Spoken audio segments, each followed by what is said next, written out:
Hey, a quick check-in with a Fallout by Michael Tucho. I can't remember the name at the moment. I should really look at that. This is the zombie apocalypse novel. I guess as you can tell by zombie Fallout being the thing, we've been following Mike Talbot for most of this time, and indeed, we left off in the chapters, and I wasn't too terribly thrilled with his POV. Um, and we switch now. We sort of inexpertly, I think, switch to the Suns. He comes home and he finds out, oh crap, a whole bunch of stuff has been going on. And in these two chapters, we get first a chapter kind of from the point of view of the Suns, and I'm a good hunk of the way into a chapter that is in the point of view of his wife, and and centering on his wife and his daughter. Now in the son's one, it starts out with, there's a text message on his phone that somehow gotten through, and it's a garbled one from his friend Paul, from Mike's friend Paul.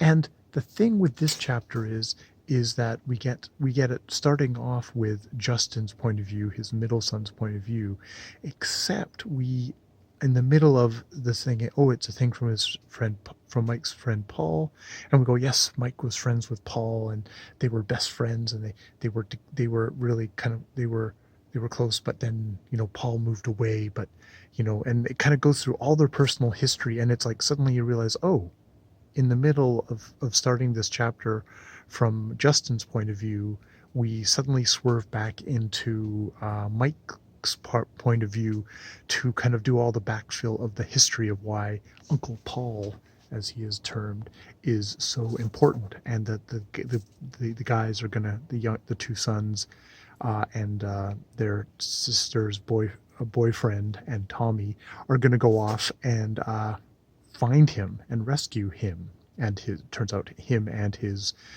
wife, his wife Erin.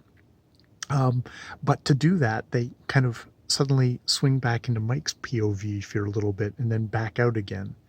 um, you know, which is it's one of these things of like, here is sort of a newbie author not doing a great job of incorporating this in. Like you could have like a little bit more detached point of view of Justin relating how he'd heard his father talk about this stuff, or he knew that stuff had happened, and that they had each saved each other's lives at points, or he had really helped out his dad when he had gotten dumped by one girlfriend, and helped him and encouraged him and supported him when he went into the Marines. But it's like, no, they kind of do it like, oh, suddenly we're back in Mike's head again in the middle of a chapter that's Justin's, and so it's just like, oh, okay, this is actually kind of useful for somebody who's not that great of a writer myself.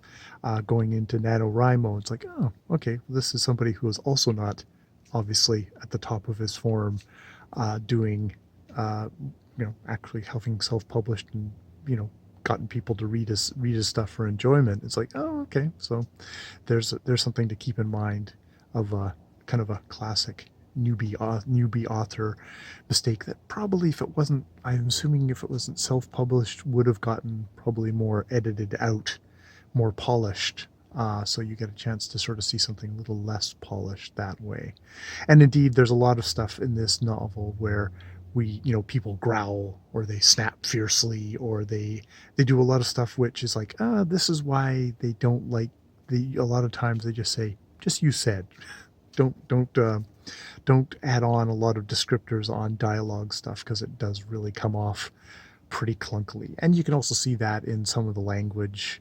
It just seems kind of awkward or stiff, that more experienced writer or somebody with a more experienced editor might have gotten smoothed over.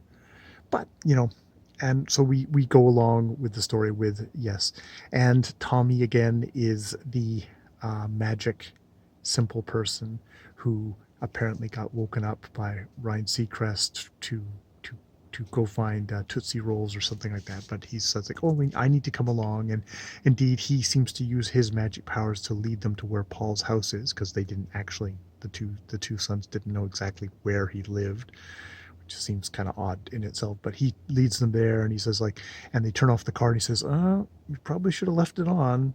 And it's like, yeah, indeed. Later, that turns out to be the case.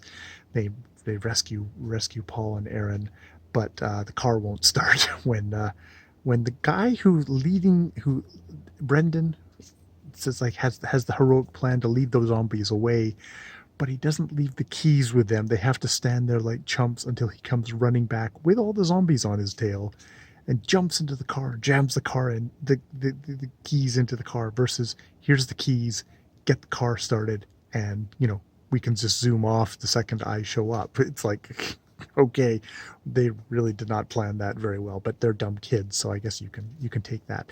Now, the big thing that happens in this rescue is that Justin, I think it's Justin, or is it Travis? Travis gets, one of the sons gets clawed by a zombie as they're pulling away, busts the window, reaches in, gets tangled in the seatbelt, and claws the son. So they smuggle him back in, but he's got a fever, he's infected. They put him in ice water, they're giving him a lot of antibiotics, but it's like the question of like, is he going to turn? Like, as they say in the movies, you have to be bitten to get turned. But we don't know if maybe just getting clawed and having like a good hunk of your cheek pulled off is probably enough to do it. Because it's not done with teeth, it's done with hand, but it's not looking good. So I guess we're going to learn something more about zombie transmission from this. It's obviously it wasn't good, because he's definitely, it's super inflamed. He's going into kind of, fever, sweats, all the kind of stuff of like, it doesn't look good. Well, we end that section, and then we go back to the beginning again, where everybody's just left the house, and the two women of the house, Mike's, what are their names again? Damn it. Nancy and Susie, I can't remember what their names are at the moment, wake up, and it's like, shit, everyone's left. It's like, okay, well, we have to go rescue them. And so they get guns, but of course, they're girls, so neither of them know anything about guns in this gun-obsessed house, in this gun-obsessed society. And neither of them actually know how to load guns. They try and load it. They say, oh, it's loaded, but neither of the guns apparently are loaded. There's a big thing about how the daughter is like, she's got a giant mouth, but really the only way she's able to assert power is by threatening her Marine father and her brothers, is the only way that she actually has power. They threaten their way out of the thing and go off to maybe get cigarettes. I don't know. They're really shown as kind of being complete dumbasses, because they're girls. And they're, I don't know. They make it back, because they're back at the end of they're back to receive when the sons, Travis and Justin and Brendan, the boyfriend, and show up with Paul and Aaron, and Tommy, who was there from the beginning. They're there to receive them. So we know that they make it back alive, but they're about to have a dumbass adventure because they're silly girls, I guess, which is like, yeah. I'm probably only going to review this on this private channel, because all I'm going to do is bitch about it. It's kind of instructive just to read somebody's work that isn't obviously a professional writer, but is someone who's probably, trying to get the skills together. And hey, as I've said on my NaNoWriMo Preptober stuff, people who can actually have enough to put it together, to put even shitty books together, should have my respect, because I haven't been able to do that myself. But I can still pick apart things I don't like about this book and go, hey, I could do this better. And, well, why don't I? That's a good motivation for me to actually do NaNoWriMo. Okay, that's what I'm going to take it as. All right. That's my grumpy check-in for these 2 chapters of Zmb Fll-t by, I believe it's Michael Tuccio. I can't. I'll really look at that before I do my next update. I promise. All right. More videos later.